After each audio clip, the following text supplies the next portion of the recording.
Welcome to Quality Branding Up. The channel is for the quality control engineer, site engineer and the civil engineer who are working in the construction field. ये channel में हम लोग क्या discuss करते हैं, quality control के बारे में, कंस्ट्रक्शन के बारे में, प्रोजेक्ट सक्सेस के बारे में, एज वेल एज जो इंजीनियर काम कर रहा है उसको करियर का सक्सेस कैसे लेके जा सकते हैं, how they can get promoted, get dream job in their career. That also the strategies we are discussing in this channel. So this channel is all about the civil engineer. So what is today's topics?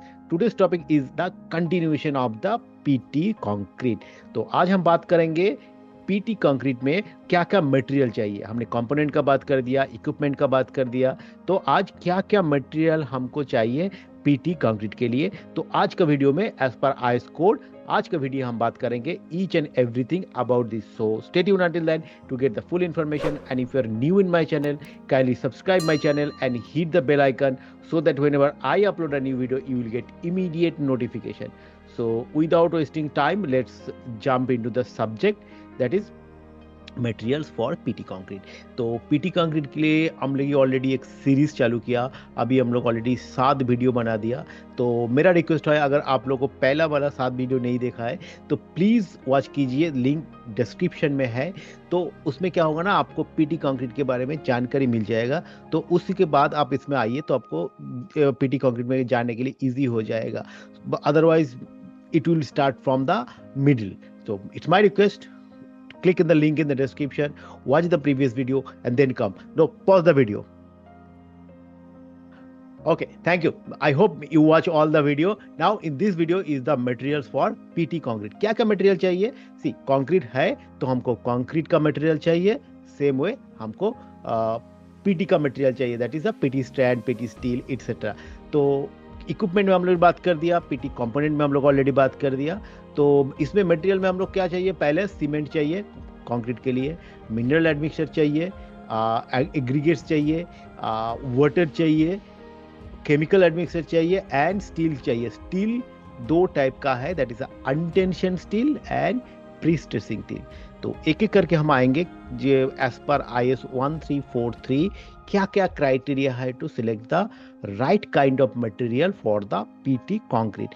तो cement, mineral admixture means the fly ash, GGBS, etc.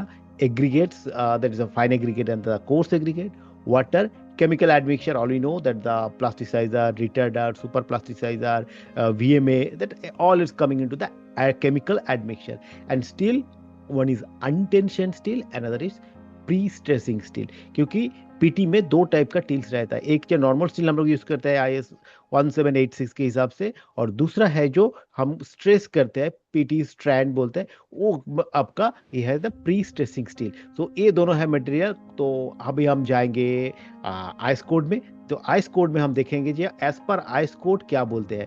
तो इससे पहले कि हम चालू करते हैं, अगर आप लोग अपना करियर में किधर में भी आप लोग आपको लगता है कि आप स्टक हो गया, आपको कुछ हेल्प चाहिए, तो हम ऑलरेडी एक वर्कशॉप कंडक्ट कर रहा है और 1-to-1 क्लैरिफिकेशन भी करते हैं. तो अगर आपको 1-to-1 क्लैरिफिकेशन चाहिए या आप मेरा वेबिनार भी ज्वाइन कर सकते हो. It's completely free. Link is in the description. Please click in the link and join my webinar, and that webinar I will show you or I will teach you how to become a successful quality control engineer in the construction. And आपके पास एक gift भी रहेगा क्योंकि आप मेरे साथ 30 minutes का एक free 1-on-1 career counselling call कर सकते हो. तो देर का बात की, क्लिक कीजिए और वेबिनार में ज्वाइन कीजिए. तो चलते हैं आज का, ये क्या है आपका मटेरियल. सी, कोड कौन सा है, IS 1343 2012. This is the mother of PT concrete. See, here materials is clause 5.0. 5.1 is all about the cement. Now, the cement is the main ingredient for the concrete. तो without cement concrete तो नहीं हो सकता है. तो हमको concrete करने का है तो सीमेंट चाहिए. कौन सा cement, that is up to what is the project. See, in the IS 456 आपने उसमें देखोगे कि 5 टाइप ऑफ कंडीशन है. That is mild, severe, that means environmental exposure condition. तो उसके हिसाब से मिनिमम वाटर सीमेंट रेशियो, कौन सा टाइप का सीमेंट है और कौन सा ग्रेड का सीमेंट है, तो इसमें IS 450 में क्लियरली मेंशन किया. उसके ऊपर में भी हमने वीडियो बनाया. तो मेरा चैनल में जाने का तो कंक्रीट एंड इंग्रेडिएंट बोल के जो आपका प्लेलिस्ट है उसमें आपको कंक्रीट का सीमेंट का पूरा डिटेल्स मिल जाएगा। तो इसके लिए हम ज़्यादा डिस्कशन नहीं करते हैं, पर क्या है ना, आपका पर्पस क्या है। आपको मान लो कि रैपिड हार्डनिंग चाहिए तो आपको रैपिड हार्डनिंग सीमेंट में जाना पड़ेगा। आपको स्लो हार्डनिंग चाहिए तो आपको रैपिड हार्डनिंग सीमेंट यूज़ नहीं करना, नॉर्मल सीमेंट। और आपको हीट ज़्यादा नहीं चाहिए क्योंकि मास कंक्रीट में आपको हीट जनरेशन कम होना चाहिए, तो आपको ऐसा लो हीट सीमेंट चाहिए। उसके बाद उसके साथ अपना मिनरल एडमिक्सचर यूज कर सकते हैं, that is pulverise fuel ash और the fly ash and the GGBS etcetera. तो एज पर द रिक्वायरमेंट कौन सा सीमेंट चाहिए आपको डिसाइड करना है। आपको प्रोजेक्ट कहाँ है, what is the environmental exposure condition, what is the service period of light, और स्ट्रक्चर क्या है। These are all the criteria to select the type of cement. तो it's not it like that कि मेरे को 33 grade चाहिए, 43 grade चाहिए, 53 grade चाहिए, नो। इधर देखिए आपने सीमेंट का इतना सारा ग्रेड दे दिया, तो सीमेंट का ग्रेड दे दिया, कौन सा ग्रेड में कौन सा आईएस कोड है इधर में भी दे दिया हमने। इतना डिस्कस डिटेल्स में नहीं जा रहा है क्योंकि लास्ट वीडियो में ही हमने डिस्कस किया कि आईएस कोड कौन सा चाहिए for the PT concrete. In that I have detail discussion what are the cement requirement. See इधर ऑल दे दिया, low heat Portland cement, sulphate resistant cement, Portland pozzolana cement, Portland slag cement. तो all cement आप use कर सकते हो depending upon the requirement of your project. So that what is saying, other combination of Portland cement with mineral admixture of quality conforming to the relevant Indian standard laid down also may be used. So इसमें इतना strict rule नहीं किया कि आपको this cement has to use. According to your requirement you can play the game. So this cement is the main component. And कौन सा grade का चाहिए, 33 ग्रेड, 43 ग्रेड, 53 ग्रेड, कौन सा टाइप का चाहिए, C3S ज़्यादा चाहिए, एल्यूमिनियम ज़्यादा चाहिए।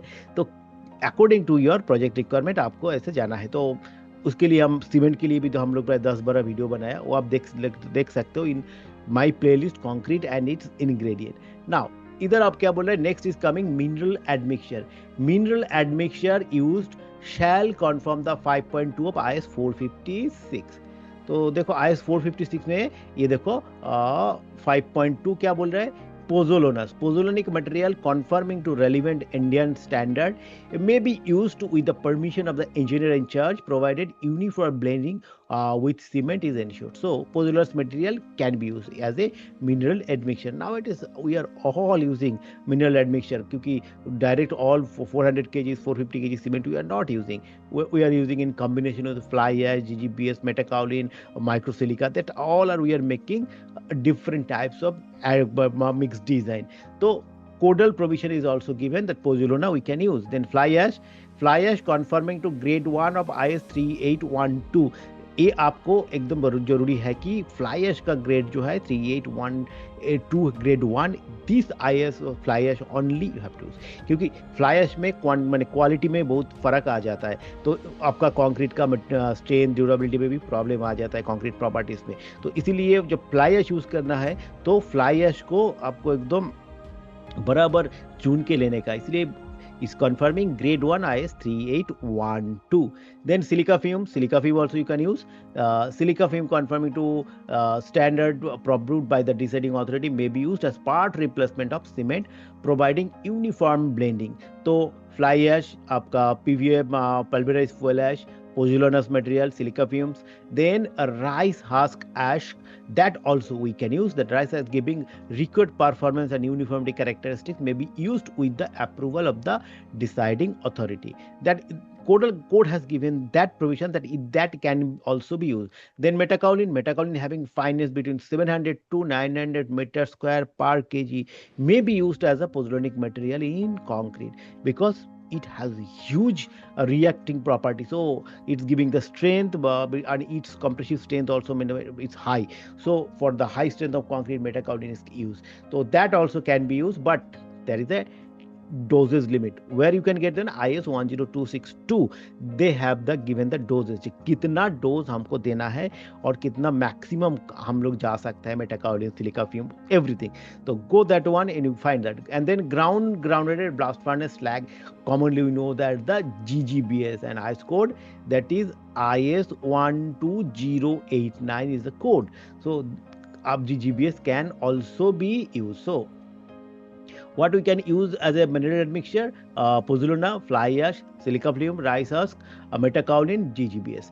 So these are the mineral admixture you can use. Now next part is, we have already discussed cement, then the mineral admixture. Now the aggregates. Now all aggregates shall comply with the requirements of IS 383 that we all know.